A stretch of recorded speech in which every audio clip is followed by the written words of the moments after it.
Now आज हम इस वीडियो में क्लास 11th का नया चैप्टर जिसका नाम है motion in a straight line.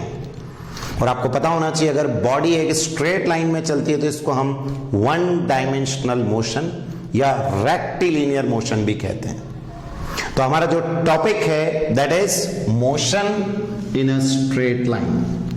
अब motion in a straight line को पढ़ने से पहले आपको एक डेफिनेशन आना चाहिए व्हाट इज मैकेनिक्स, क्योंकि इसको हम स्टडी ऑफ मैकेनिक्स भी बोलते हैं जो अभी हम पढ़ेंगे।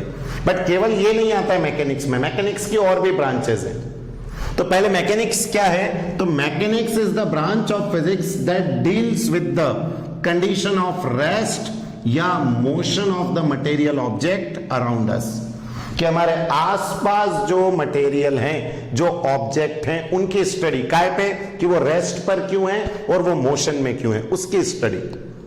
कोई भी ऑब्जेक्ट आपके आसपास, कार है, कार खड़ी हुई है, कार चल रही है, या हम लोग हैं, हम खड़े हुए, हम चल रहे हैं, तो कोई भी कंडीशन जिसमें आप क्या डिस्कस करते हैं कि why an object is at rest and why it is in motion is the mechanics. ये मैकेनिक्स कहलाती है।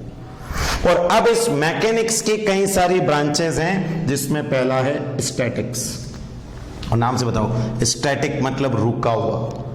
It is the branch of mechanics that deals with the study of object at rest या in equilibrium. याद रखना, या तो rest में या इक्विलिब्रियम में, मतलब उस पे जितने भी फोर्सेस लग रहे हैं उन सब आपस में एक दूसरे को कैंसिल कर रहे हैं कि नेट फोर्स उस पर कुछ भी नहीं लग रहा है। तो या तो वो रेस्ट पे और या फिर इक्विलिब्रियम में, even when they are under the action of several forces. जैसे मैं खड़ा हूं, बताओ मैं अभी रेस्ट पर, बट मेरे ऊपर अभी फोर्स लग रहा है, नीचे लग रही है ग्रेविटी, ऊपर आ रहा है रिएक्शन फोर्स। तो ऐसा नहीं कि मेरे ऊपर फोर्स नहीं लग रहे, बट मैं काय में हूं अगर इक्विलिब्रियम में, मतलब जहां हूं वहीं पर रहूं, तो it is said to be statics. But अगर बॉडी चलने लग जाए तो kinematics. It is a branch of mechanics that deals with the study of motion of object but without considering the cause. Body चल क्यों रही है इससे हमें मतलब नहीं होगा, बस चल रही है। और अगर हम कॉज ऑफ मोशन ले लेंगे तो वो डायनेमिक्स हो जाएगा, कि भाई बॉडी को ग्रेविटी चला रही है, या आपका इंजन चला रहा है, कोई फोर्स जनरेट कर रहा है, कोई बॉडी को गोल घुमाने के लिए सेंट्रिपिटल फोर्स है, कई बार मोशन के लिए फ्रिक्शन रिस्पॉन्सिबल होता है। तो अगर कॉज ऑफ मोशन आ जाए तो डायनेमिक्स, सिर्फ मोशन है तो काइनेमेटिक्स, और रुका हुआ है तो स्टैटिक्स।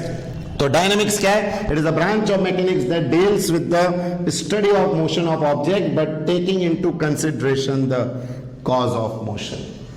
कॉज ऑफ मोशन को कंसीडर करेंगे तो डायनेमिक्स, कॉज को कंसीडर नहीं करेंगे तो काइनेमेटिक्स, और रुकी हुई बॉडी की स्टडी करेंगे तो स्टैटिक्स। ये सब किसके ब्रांच है?